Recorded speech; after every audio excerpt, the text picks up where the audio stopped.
Hi friends, welcome my channel. Today என்ன vlog அப்படின்னு பார்த்தீங்கன்னா, கிருஷ்ண ஜெயந்திக்கு பாப்பாவுக்கு மேக்கப் பண்ணுறோம். என்ன மேக்கப் பண்ணுறோம் அப்படின்னு பார்த்தீங்கன்னா, ராதை மேக்கப் தான் பண்ணுறோம். ராதை ஃபஸ்ட் டைமாக பாப்பாவுக்கு இப்போ ராதை மேக்கப் போடுறோம். ஆல்ரெடி பார்த்திங்கன்னா நம்ம வருஷம் எப்பயுமே கிருஷ்ணர் வேஷம் தான் பாப்பாவுக்கு போட்டுவிடுவோம். ஸோ இன்றைக்கி ராதை கெட்டப்புக்கு ரெடி ஆகிட்டுருக்காங்க. அப்படியே பார்த்திங்கன்னா ஃபஸ்ட்டு என்னென்ன ப்ரொசீஜர் அப்படிங்கிறத சொல்லிடுறேன். காம்பேக்ட் பவுடர் தான் நான் அடிச்சிட்ருக்கேன்.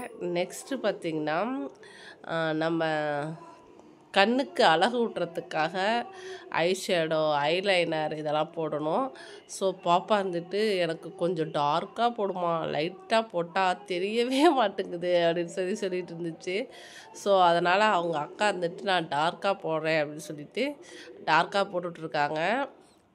ஒருத்தரோட மேக்கப் இல்லை, 2 பேர்த்தோட கைவண்ணம் தான் பாப்பா பண்ணிகிட்டு இருந்தாங்க மேக்கப்பு. நான் பார்த்தீங்கன்னா சாமிக்கு முன்னாடி பாதம் போடுமில்ல, கிருஷ்ணர் போடுற மாதிரியே அந்த இதெல்லாம் வந்து நான் சாமிக்கு முன்னாடி போட்டுக்கிட்டு இருந்தேன் பாதம்லாம்.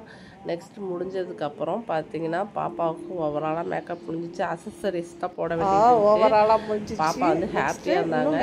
அதுக்கப்புறம் இதெல்லாம் முடிச்சுட்டு நாங்கள் கோயிலுக்கு போனோம். கிருஷ்ணர் கோயிலுக்கு போனோம். கிருஷ்ணர் வந்து ரொம்ப சூப்பராக அலங்காரம் பண்ணியிருந்தாங்க. சூப்பராக இருந்துச்சு. தரிசனம் முடிச்சுட்டு அதுக்கப்புறம் பெருமாள் கோயிலுக்கு போனேன். அங்கே போனோன்னே பார்த்திங்கன்னா பாப்பா பார்த்துட்டு நிறைய பேர் ராதே குட்டி ராதே அழகாக இருக்கீங்களே அப்படின்னு சொல்லிட்டு நிறைய பேர் சொன்னாங்க. பாப்பா ரொம்ப ஹாப்பியாகிடுச்சு. ஃபுல்லாக தரிசனம் பண்ணிவிட்டு சாமி எல்லாம் ஃபுல்லாக தரிசனம் பண்ணிட்டு ஹாப்பியாக கொஞ்சம் நேரம் கோயிலே உட்காந்துருந்துட்டு ரொம்ப ரிலாக்ஸேஷனாக இருந்துச்சு. ஸோ அதை முடிச்சுட்டு வீட்டுக்கு வந்துட்டோம். அவ்வளோதான். இந்த வீடியோ எப்படி இருக்குது, பாப்பா மேக்கப் எப்படி இருக்குன்னு சொல்லுங்கள். பாய். நெக்ஸ்ட் வீடியோவில் சந்திப்போம். டாட்டா, பாய் பாய்.